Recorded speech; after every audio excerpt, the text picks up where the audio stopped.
A lab report grades you against a population. It draws a band from a reference group that includes plenty of unhealthy people and tells you whether you sit inside it today, which is not your question. Your question is which direction you are moving and how fast. The simpler way to answer that is to put every panel you have ever had into one file, one row each, and let the line draw itself. Normal is a population. You are a trend. You already had the data.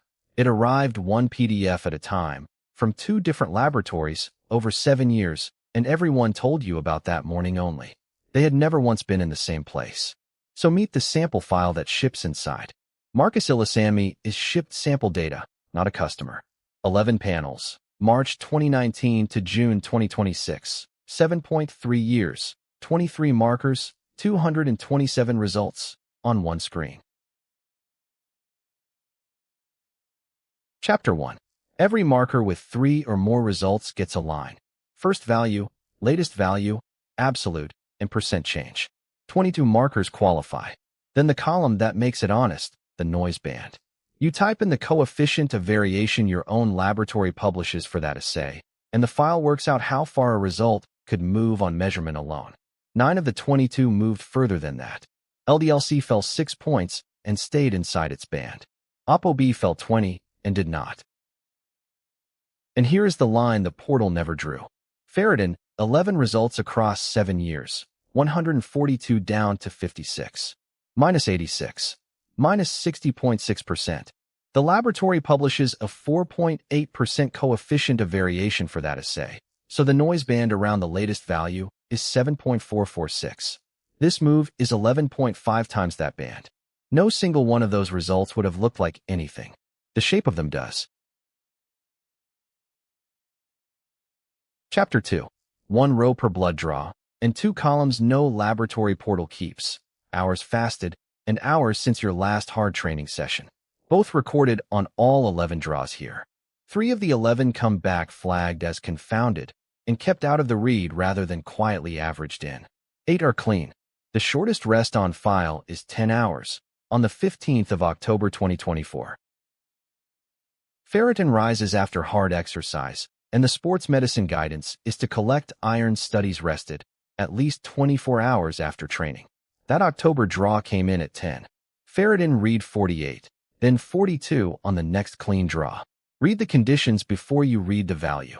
That flag follows the row through to the Questions tab. Chapter 3. Everything the file notices is turned into a question, because a question is the only honest place for it to go. 27 questions assembled from this sample file. 9 from markers that beat their own noise band. 3 from draw conditions, 1 from the schedule, and 14 structural. Assay changes, machines, units. Conclusions drawn, 0. Every line arrives written out, with the dates, the values, and the band in it. Print it, and take it with you. Chapter 4. Different bodies publish different intervals for the same test, so the file keeps them on separate rows, each with the body and the class of recommendation beside it, and never merges them into one answer. On the USBSDF row, glycemia screening reads overdue. On the ADA row, the same test is scheduled, next due in 2029. 1 row overdue in total. The next test due is June 2027, 323 days out.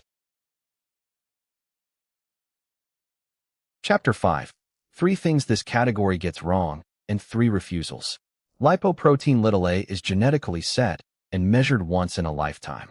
It is reported in 2 different units, and because the protein carries a variable number of repeats, mass and particle count are not proportional between people. So you lock the unit your laboratory reported, and the file never converts between them, anywhere, including the hidden columns. Second, the Endocrine Society withdrew the 30 nanogram vitamin D target in 2024 and now suggests against routine testing. This file uses 20 and prints who says so. Third, the athlete ferritin target everyone quotes has no primary source, so that field ships blank, with the source sports medicine figures, 30 and 35, beside it as context. 15 connected tabs. For 1,435 formulas, recalculated clean before filming, and every derived figure recomputed independently in Python. 1,045 out of 1,045 checks passed. Every screen here is that real file. Now the part that matters most. This is a record-keeping and organizing tool. It is not medical advice, and it is not a substitute for your clinician. It does not diagnose, it does not interpret a result, and it does not screen for anything. It ships with no reference ranges of its own. Every low and high in it is the one your own laboratory printed, typed in by you, because ranges are specific to the laboratory and the assay that produced them. It does not tell you what a result means. It tells you what to ask. Your panels, your own laboratory's stated ranges, and the conditions each draw was taken under. What comes back is every marker as a line, a noise band that belongs to your laboratory, and a page of questions for your next appointment. The Bloodwork and Longevity Command Center is $27.97 one time, with free lifetime updates in Excel and Google Sheets. You have been collecting this data for years. Start reading it. Link in the description.